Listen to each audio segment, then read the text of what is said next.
Hello friends, welcome back to my channel Snigdha ব্লগে। তোমাদের সবাইকে স্বাগত।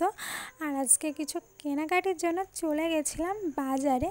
আর ওখানে গিয়ে ফার্স্টে বোনের ঘড়ির বেলটাকে চেঞ্জ করে নিলাম, কারণ ওর ঘড়ির বেলটা না খারাপ হয়ে গেছিলো। আর আজকে বাজার করতে আমি, মা, আদি আর বোন গেছিলাম কিছু শপিং সেরে নিতে।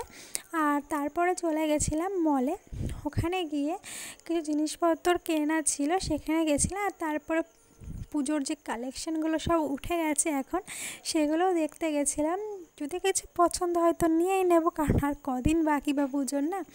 হ্যাঁ, তারপরে সব কিছু কেনাকাটি কমপ্লিট করে ওখান থেকে চলে আসলাম আর একটা জায়গায়। সেখানে এসে মা সংসারের কিছু টুকিটাকি জিনিসপত্র কিনছিল, আর বোন আমাকে ডাকছে যে শোন শোন এখানে আয়, দেখ কানেরগুলো কেমন লাগছে একটু দেখ। ওখানে কানের টানেরগুলো দেখছিলাম। তারপরে চলে গেছিলাম আর একটা শপিং মলে। ওখানে গিয়ে বোনের এই ড্রেসটা খুব পছন্দ হয়েছিল, সেটাই দেখছিলাম যে কেমন কি ড্রেসটা।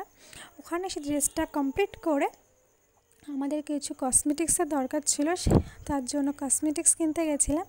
ওখানে সে কসমেটিক্সগুলো নিয়ে তারপরে আমরা এখন বাড়ি যাব, বেরিয়ে পড়েছি। আর রাস্তায় একটা আইসক্রিমের দোকান ছিল, সেখানে সবাই মিলে একটা আইসক্রিম খেয়ে নিলাম। আর সবাই মিলে এক জায়গায় হলে খুব মজা করি আমরা। আর তারপরে একটা ব্যাগের দোকানে চলে গেছিলাম। সেখানে কি ব্যাগ কিনলাম না কি কেনাকাটি করলাম সেটা তোমাদের পরের ভিডিওতে অবশ্যই দেখাবো। আজকের মতন টাটা বাই। আর আমার ভিডিও যদি আপনাদের ভালো লেগে থাকে তাহলে লাইক, কমেন্ট, সাবস্ক্রাইব করে দেবেন। Tata bye.